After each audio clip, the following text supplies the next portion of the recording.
Hi guys, welcome to another audio video elaborating Jeremiah 10 of the King James Version Bible. And it reads, Hear ye the word which the Lord speaketh unto you, O house of Israel. Thus saith the Lord, Learn not the way of the heathen, and be not dismayed at the signs of heaven, for the heathen are dismayed at them.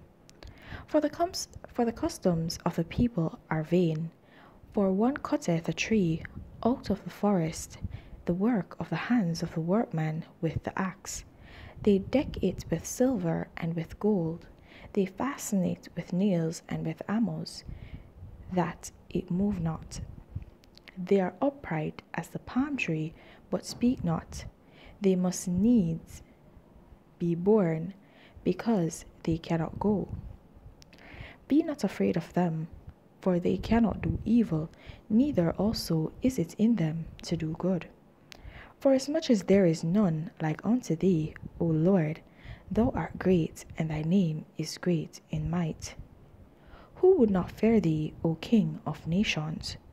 For to thee doth it appertain, forasmuch as among all the wise men of the nations, and in all their kingdoms there is none like unto thee.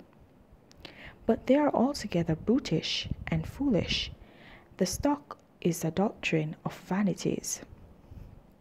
Silver spread into plates is brought from Tarshish, and gold from Hufas. The work of the workman and the hands of the founder, blue and purple is their clothing. They are all the work of cunning men. But the Lord is the true God. He is the living God, and an everlasting King. At his wrath the earth shall tremble, and the nations shall not be able to abide his indignation.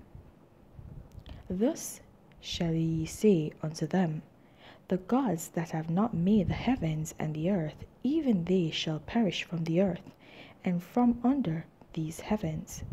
He hath made the earth by his power.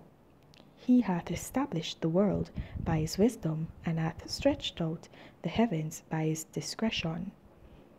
When he uttereth his voice, there is a multitude of waters in the heavens, and he causeth the vapours to ascend from the ends of the earth.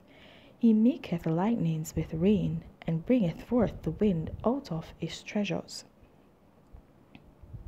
Every man is brutish in his knowledge. Every founder is confounded by the graven image. For his molten image is falsehood, and there is no breath in them. They are vanity and the work of errors. In the time of their visitation they shall perish. The portion of Jacob is not like them, for he is the former of all things, and Israel is the rod of his inheritance. The Lord of hosts is his name. Gather up thy wares out of the land, O inhabitant of the fortress. For thus saith the Lord, Behold, I will sing out the inhabitants of the land at this once, and will distress them, and that they may find it so. Woe is me for my hurt, my wound is grievous. But I said, Truly this is a grief, and I must bear it. My tabernacle is spoiled, and all my cords are broken. My children are gone forth of me, and they are not. There is none to stretch forth my tent any more, and to set up my curtains. For the pastors are become brutish, and have not sought the Lord. Therefore they shall not prosper, and all their flocks shall be scattered. Behold, the noise of the bruit is come, and a great commotion out of the north country, to make the cities of Judah desolate, and a den of dragons. O Lord, I know that the way of man is not in himself. It is not in man that walketh to direct his steps. O Lord, correct me, but with judgment, not in thine anger, lest thou bring me to nothing. Pour out thy fury upon the heathen that know thee not, and upon the families that call not on thy name. For they have eaten up Jacob and devoured him and consumed him and have made his habitation desolate. Alright, so in this chapter we see where Jeremiah is pleading for the people's sake. And if you recall, in previous chapters, the Lord asked him not to intercede. When I say intercess, sorry guys, not to intercede on their behalf, to him on their behalf, because Jeremiah was indeed a servant of God. And as we know, prophets are very powerful, and they're not powerful because of their own might, but they're powerful because they are actually men of God. They are anointed by God, they're empowered by God, and so they basically have a seat at God's table where God listens to them. And that's the reason why they're able to do miracles, because the Lord empowers them to do this. So if a prophet shall speak something at times or cause something to be, right, then it will certainly come to be, because like I said, they have the Lord's ear. They have a seat at his table. Okay? So he listens to them, he answers them, he empowers them. And so the Lord asked him not to intercede on the people's behalf, not to cry out to him on their behalf. But he's saying here now that he does not want the Lord to actually kill them, allow them to come to destruction, but for him to devour those and allow for those that are actually fighting against his people to be consumed in that they'll be killed, they'll be terminated, they'll be destroyed, utterly destroyed. And anyone else who does not call upon the name of God and who actually seeks to actually oppress his people and suppress his people and diminish them.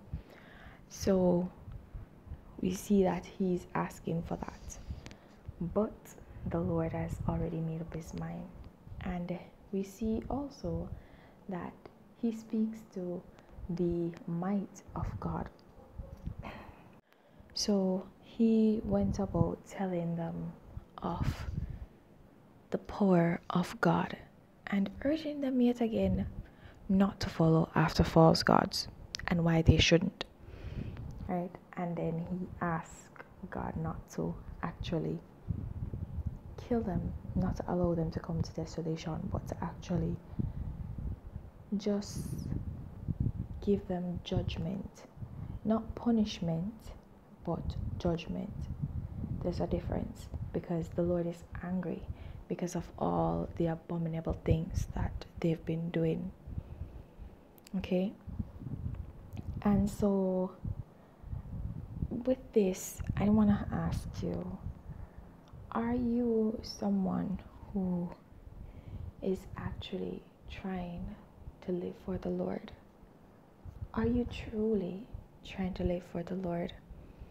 Or is it that you are halfway in, halfway out? Because there's no halfway when it comes to the things of God. There's just, you do it or you don't. And there's this song by Jonathan McReynolds that I really love. I don't think he's the original writer of it, I'm not sure, but he sings this song, No Gray, and I don't know, probably you can listen to it if you want, but it's a song that it encourages me not to actually try to live in this world, but to surrender completely to the way of God and to the will of God. So if you've ever found yourself in a place where you're not walking fully in the way of God and you're looking to get at that impasse, then I urge you to be encouraged. Listen to that song, okay? And be encouraged to actually live for God, because there's no in between. You can't serve two masters, okay? All right, guys, so I'm sorry, I kind of strayed.